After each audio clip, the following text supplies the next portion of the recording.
Hey friends, it's Cheyenne at Bull Creek Farms. Today I'm feeding my sourdough. So how I do it is on the day before I want to have bread, I will feed my starter after lunch. And then that night before I go to bed, I will make my dough. And then the dough will do the bulk ferment overnight. And then in the morning, the bread is ready to bake or go in the fridge if I'm not ready to bake it. It can go in the fridge for a day or so. So I have 370 grams of starter in here. So I'm going to add 370 grams of warm water, not hot, but warm. And a lot of people get really finicky about this. I don't worry so much.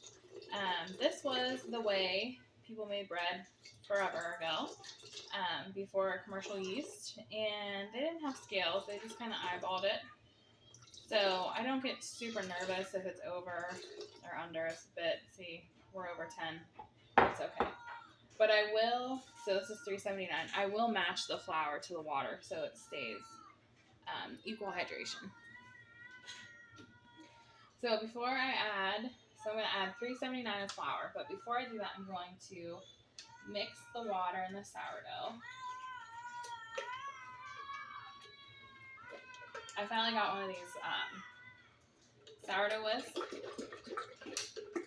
I've been making sourdough for a while, but I didn't have one of these whisks. And I got one because my whisk actually broke. So I had a reason to buy one. I wasn't going to just buy one to have one.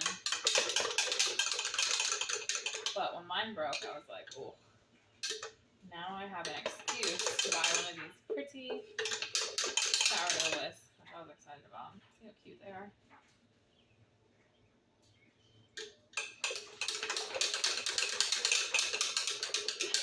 So it's a busy Friday. I try to get a lot of chores done on Fridays, so I don't have to worry about it over the weekend. So this is pretty well mixed. You just want it to be kind of like a thick, watery situation. This sourdough sat on the counter for a couple days without being fed, so it's very hungry. I took it out of the fridge with intentions of baking, and I never did, so I didn't feed it. But it'll bounce back. Okay, so now we're going to add 379-ish grams of flour. This is all-purpose, or no, this is unbleached bread flour. You can use any unbleached flour.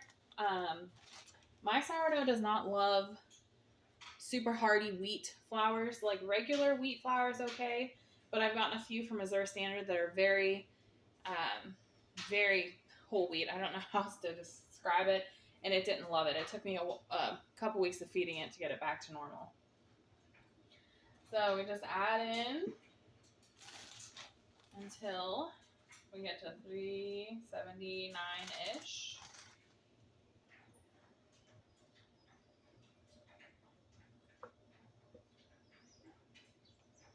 And the flour, you can, like with the water, if you add too much, you're kind of stuck with it. But with the flour, you can better control it because you can take it out if there's a little too much. So, all right, 379. And then you're just going to whisk this in. You want it incorporated pretty well. If it's not fully incorporated, the sourdough will eventually get to the clumps of flour and eat it. But since I'm wanting to bake tonight, I want this sourdough to be nice and bubbly by, say, 9 o'clock. And it's pretty warm today. It's about 80, so I don't think we'll have any problem getting there. This is a good bit of sourdough. I'm gonna make probably a few loaves of bread, and then the boys have been asking for cinnamon rolls, so I might make some cinnamon rolls and maybe some bagels too.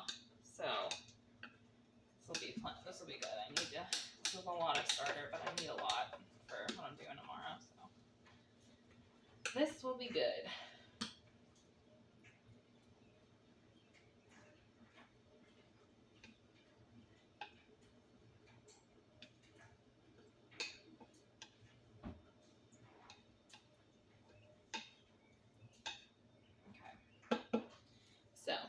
when it's first fed, this is what it's going to look like.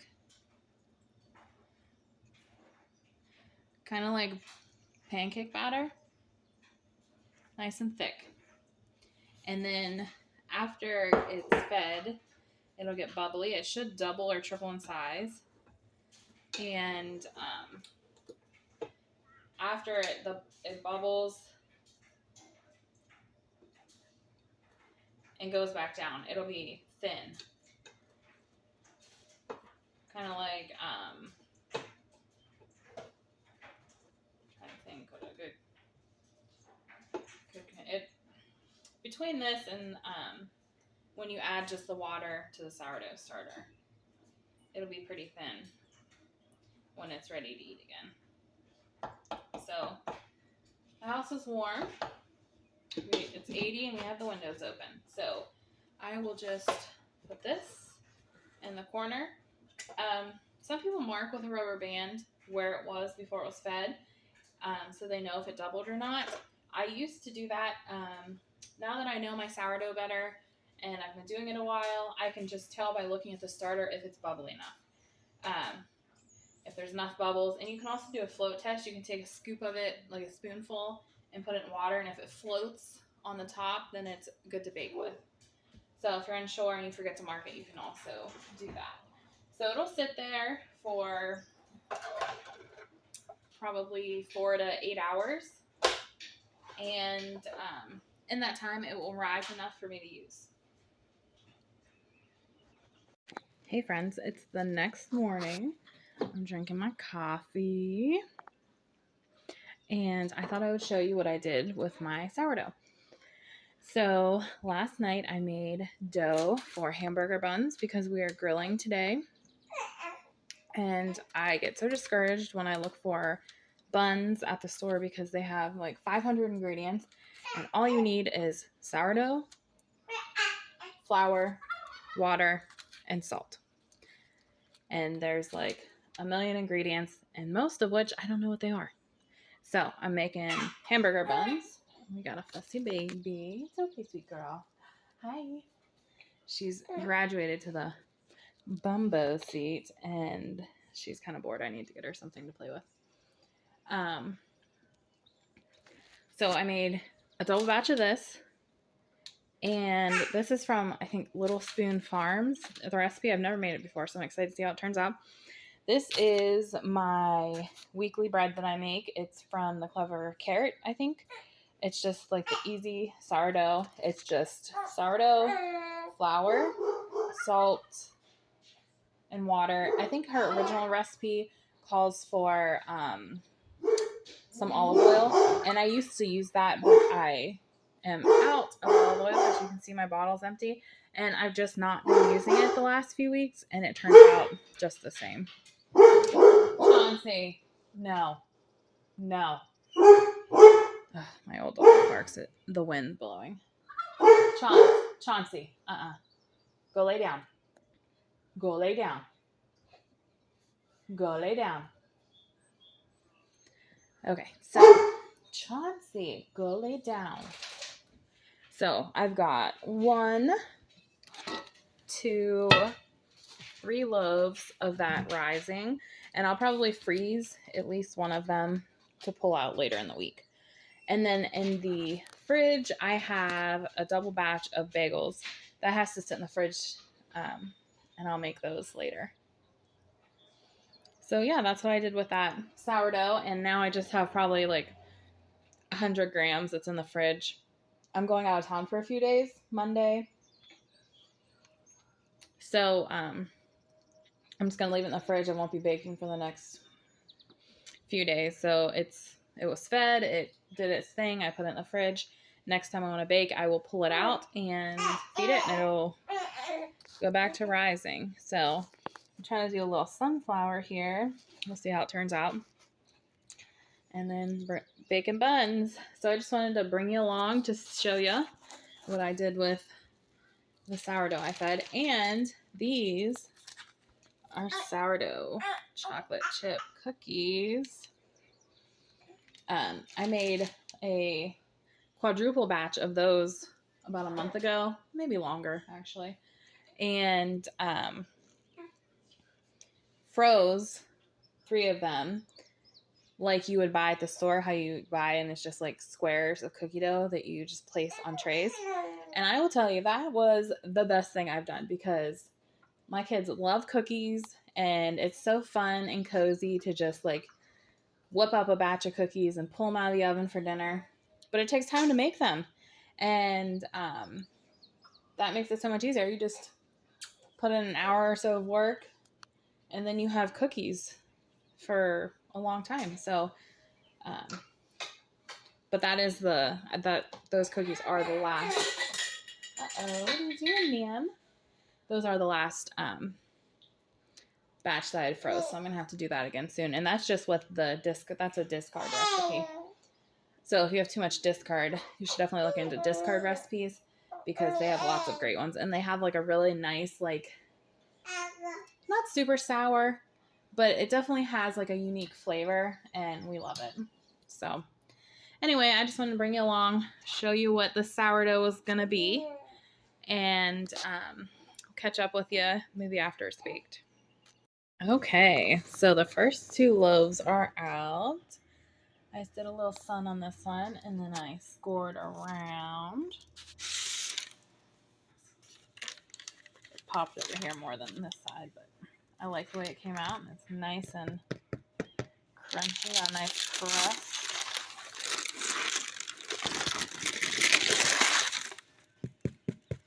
Sounds good. And over here we got the sunflower. Probably should have done a little deeper over here, but still pretty. Nice crust.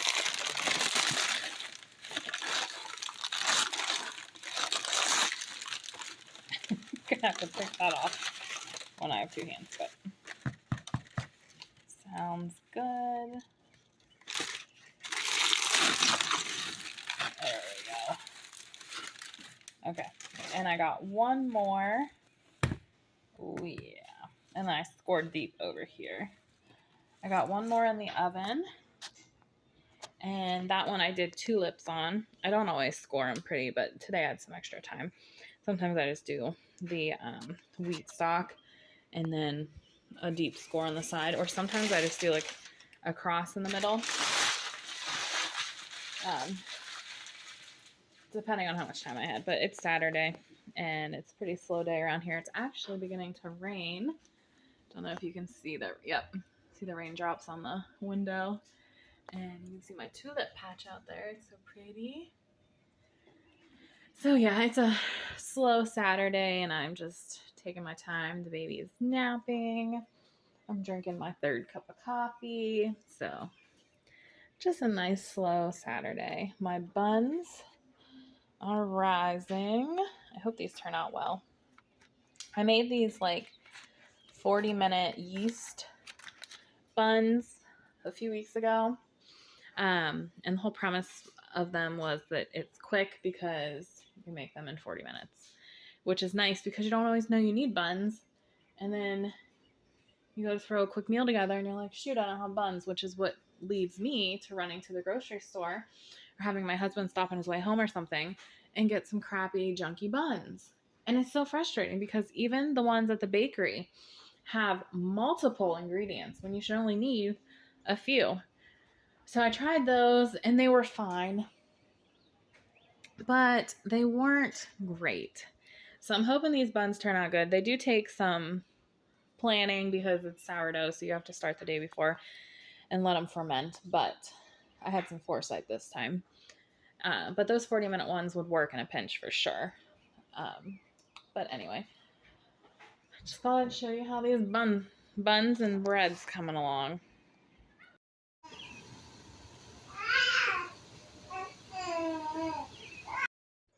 Hey friends, it's now Sunday morning.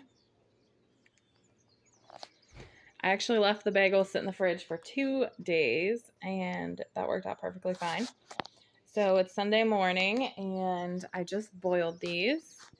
So you shape them, divide, shape into balls, let rest, and then you put the hole in the middle, boil, And then I'm going to dip most of them in everything bagel seasoning.